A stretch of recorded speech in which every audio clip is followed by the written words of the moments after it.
What do national park rangers have in common with church leaders? That's a strange question, Todd. We're going to talk about it because when you think about it, a lot more than you think.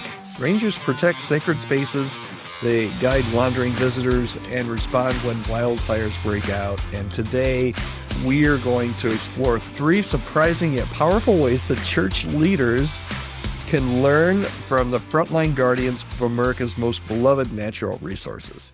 Hi there, my name is Todd Rhodes. You are joining me today on the Healthy Church Staff podcast. I'm also one of the co-owners and co-founders over at chemistrystaffing.com.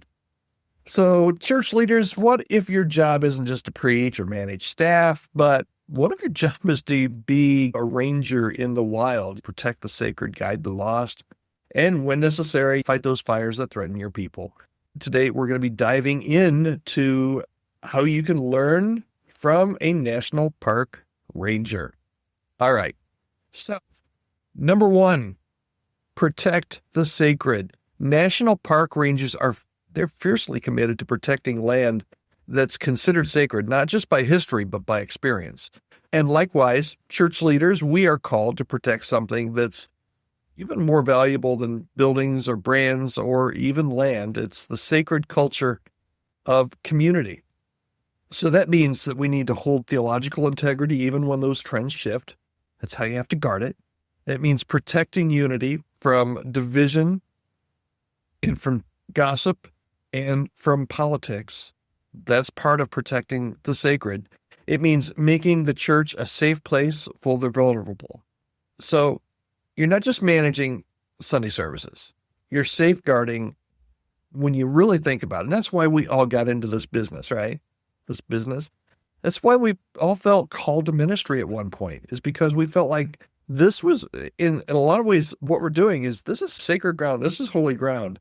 And part of what we do as church staff people and church leaders is we're safeguarding, we're protecting that sacred ground. People walk in every week with wounds and they wonder, will you treat me well?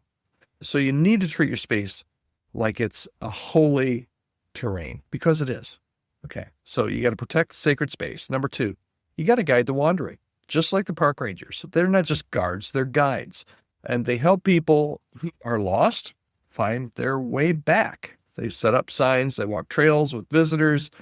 They explain the bigger story. Church leaders, man, same deal. Same deal. Not everybody in your church is on the same trail. That's what makes it so difficult. Some are skeptical, some are new, some are exhausted, some are seasoned saints. But your role isn't just to teach from the stage, it's to walk with people on whatever path they are and help them interpret that map. They really need help. People need help, and that's why you're here. That's what we do as church leaders. Discipleship isn't just direction, it's compassion, companionship. So, Pastor, your sermon's one thing, but your guidance between Sundays, that's where the real journey begins. All right, so we got to guard the sacred space. We have to guide the wandering. And then lastly, we need to watch for wildfires. Every forest ranger knows that one careless campfire, one lightning strike can absolutely trigger devastation. So their job isn't just to fight fires. It's to spot them early, to notice the smoke before everything is totally ablaze.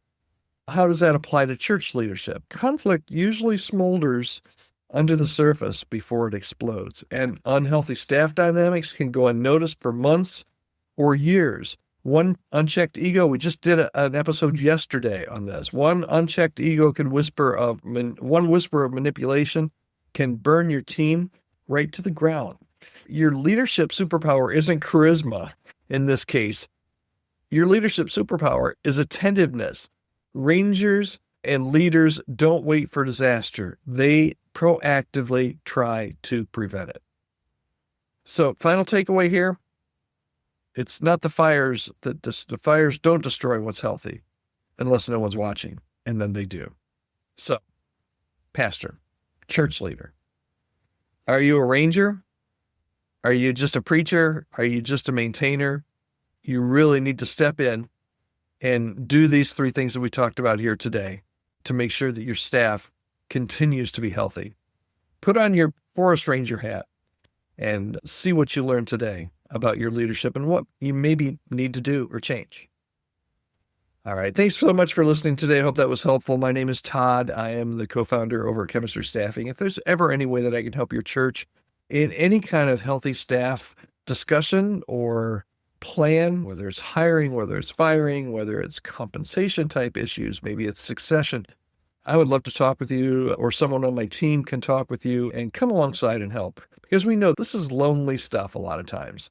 And you may be doing something you've never done before, and you just need to have some outside influence and outside help to know if you're doing things right. And we work with churches all the time that are in a rough spot and need help with their leadership. They need new leaders. They need to get their team healthy. If there's any way that I can help, I'd love to hear your story.